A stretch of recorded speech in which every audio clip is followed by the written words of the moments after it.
வணக்கம். இன்றைக்கி நம்ம பார்க்க போகிற சமையல் என்னென்னு பார்த்தீங்கன்னா, லஞ்ச் பாக்ஸ் கொடுக்குற மாதிரி ஒரு 2 விதமான வெரைட்டி ரைஸ் தான் பார்க்க போகிறோம். நல்லா ஹெல்த்தியாகவும் இருக்கும், நல்ல டேஸ்ட்டாகவும் இருக்கும். வாங்க அதை எப்படி செய்யலாங்கிறத பார்க்கலாம். அருமையான கேரட் பிரியாணி எப்படி செய்யலாங்கிறத பார்க்கலாம். இப்போ ஒரு குக்கர் எடுத்துக்கலாம். தேவையான அளவுக்கு எண்ணெய் விட்டுக்கலாம். எண்ணெய் சூடானதும் ஒரு பிரியாணி இலை சேர்த்துக்கலாம். அது கூடவே ஒரு கிராம்பு, ஒரு சின்ன துண்டு பட்டை சேர்த்துக்கலாம். நான் கிட்ஸு லஞ்ச் பாக்ஸுங்கிறதுனால ரொம்ப அதிகம் சேர்க்க வேணாம், ஏன்னா சாப்பிடையில கடிபடும். அதனால் இந்த அளவுக்கு மட்டும் சேர்த்துட்டு கரம் மசாலா யூஸ் பண்ணிக்கலாம். இப்போ இதில் ஒரு டீஸ்பூன் போல் சோம்பு சேர்த்துக்கலாம். இப்போ எல்லாமே நல்லா பொரிய ஆரம்பிச்சிருச்சு. மீடியம் சைஸாக ஒரு பெரிய வெங்காயம் நீளமாக நறுக்குனதை சேர்த்துக்கலாம். அது கூடவே கொஞ்சமாக புதினா இலை சேர்த்துக்கலாம், கொஞ்சமாக கொத்தமல்லி இலை சேர்த்துக்கலாம். 2 பச்சை மிளகாய் சேர்த்துக்கலாம். இப்போ இதில் உப்பு சேர்த்துக்கலாம். இப்போ வெங்காயம் நல்லா வதங்கிடுச்சு. இந்த அளவுக்கு நல்லா வதங்கணும். இப்போ இதில் ஒரு அரை டீஸ்பூன் போல் இஞ்சி பூண்டு பேஸ்ட்டை சேர்த்துக்கலாம்.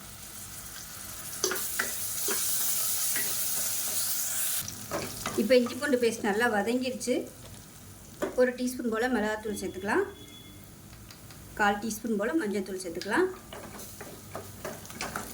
அது 2 நிமிஷம் இந்த எண்ணெயில் பரட்டி விட்டோம்னா கலர் நல்லா கிடைக்கும். நான் காரம் கம்மியாக தான் கொடுத்துருக்கேன். விருப்பப்பட்டால் நீங்கள் காரம் அதிகமாக சேர்த்துக்கலாம். மீடியம் சைஸாக ஒரு தக்காளி சேர்த்துக்கலாம்.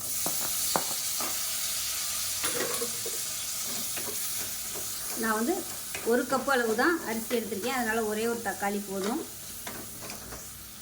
இப்போ இதில் கொஞ்சமாக நெய் விட்டுக்கலாம். நான் முதல்ல நெய் விடலை, அதனால் இப்போ கொஞ்சமாக சேர்த்துக்கிறேன். இப்போ இதில் கொஞ்சமாக தயிர் சேர்த்துக்கலாம். இப்போ தயிர் சேர்த்துட்டு நல்லா எண்ணெய் பிரிஞ்சு வரட்டும், தொக்கு மாதிரி வரணும். இப்போ பாருங்கள் நல்லா வதங்கி தொக்கு மாதிரி வந்துருச்சு. இந்த ஸ்டேஜில் மெஷரிங் கப்பில் 1 கப் அளவுக்கு துருவின கேரட் சேர்த்துக்கலாம்.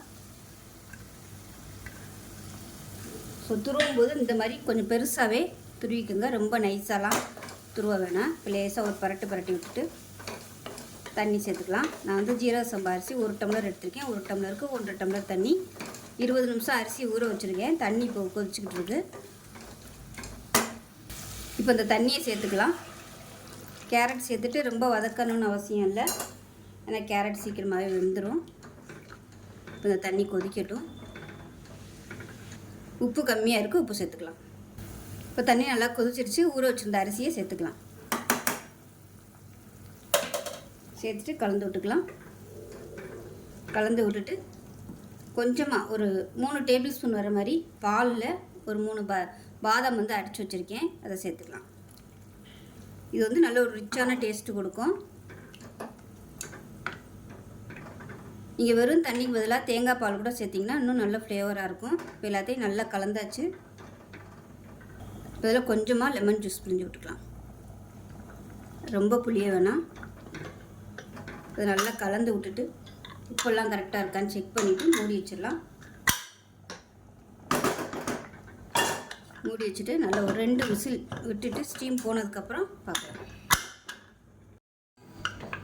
இப்போ ஸ்டீம் போயிடுச்சு, எப்படி இருக்குன்னு பார்க்கலாம். பாருங்கள், பார்க்கவே கலர் எப்படி இருக்குன்னு. ஃப்ளேவருமே சூப்பராக இருக்குது. ஏன்னா நம்ம அந்த பாதாம் பாலில் அரைச்சி ஊற்றிருக்கிறதுனால நல்ல ஒரு ஃப்ளேவர் கிடைக்கும். அது நீங்கள் செஞ்சு பார்த்தீங்கன்னா தான் அது அந்த டேஸ்ட் நீங்கள் ஃபீல் பண்ண முடியும். சூப்பராக வந்துருச்சு பாருங்கள். நல்லா உதிரியாக இருக்குது. சூடாக இருக்கிறனால அப்படி இருக்குது. ஆறுச்சுன்னா நல்லா தனித்தனியாக வந்துடும். லஞ்ச் பாக்ஸ் இதை மட்டும் கொடுத்து விடுங்க.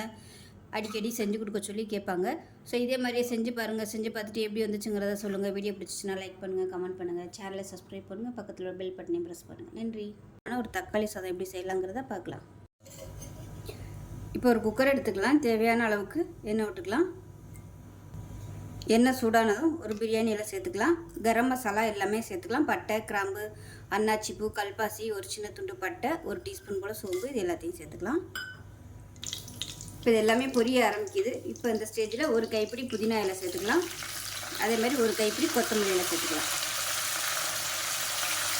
அது கூடவே ஒரு 3 பச்சை மிளகாய் சேர்த்துக்கலாம். நீளமான இருக்குன்னா பெரிய வெங்காயம் 1 சேர்த்துக்கலாம்.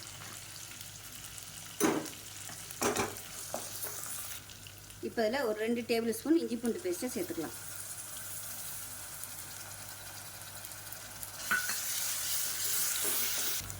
இப்போ பாருங்கள், இஞ்சி பூண்டு பேஸ்ட் நல்லா வதங்கிடுச்சு. ஒரு டேபிள் ஸ்பூன் மிளகாத்தூள் சேர்த்துக்கலாம். 1/4 டேபிள் ஸ்பூன் மஞ்சத்தூள், அதே போல் ஒரு 1/4 டேபிள் ஸ்பூன் கரம் மசாலா. இது எல்லாத்தையும் நல்லா கலந்து கொடுத்துக்கலாம். இப்போ நல்லா வதங்கிடுச்சு எண்ணெயில். மீடியம் சைஸாக ஒரு 3 தக்காளி அடித்து வச்சுருக்கேன், அதை சேர்த்துக்கலாம்.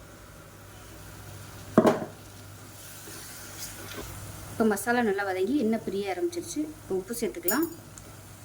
உப்பு சேர்த்துட்டு நான் மெஷரிங் கப்பில் 1 கப் அளவுக்கு ஜீரக சம்பா அரிசி எடுத்திருக்கேன். 1 கப்பு அளவுக்கு 1.5 கப்பு தண்ணி ஊற்றணும். தண்ணி வந்து சூடு பண்ணிடுறேன்.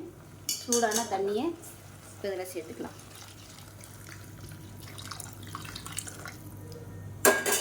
ஜீரக சம்பா அரிசி 1 கப் எடுத்து நல்லா கழுவிட்டு 20 நிமிஷம் ஊற வச்சு தண்ணி வடிய விட்டுருக்கேன். இப்போ இது வந்து கொதிக்கட்டும்.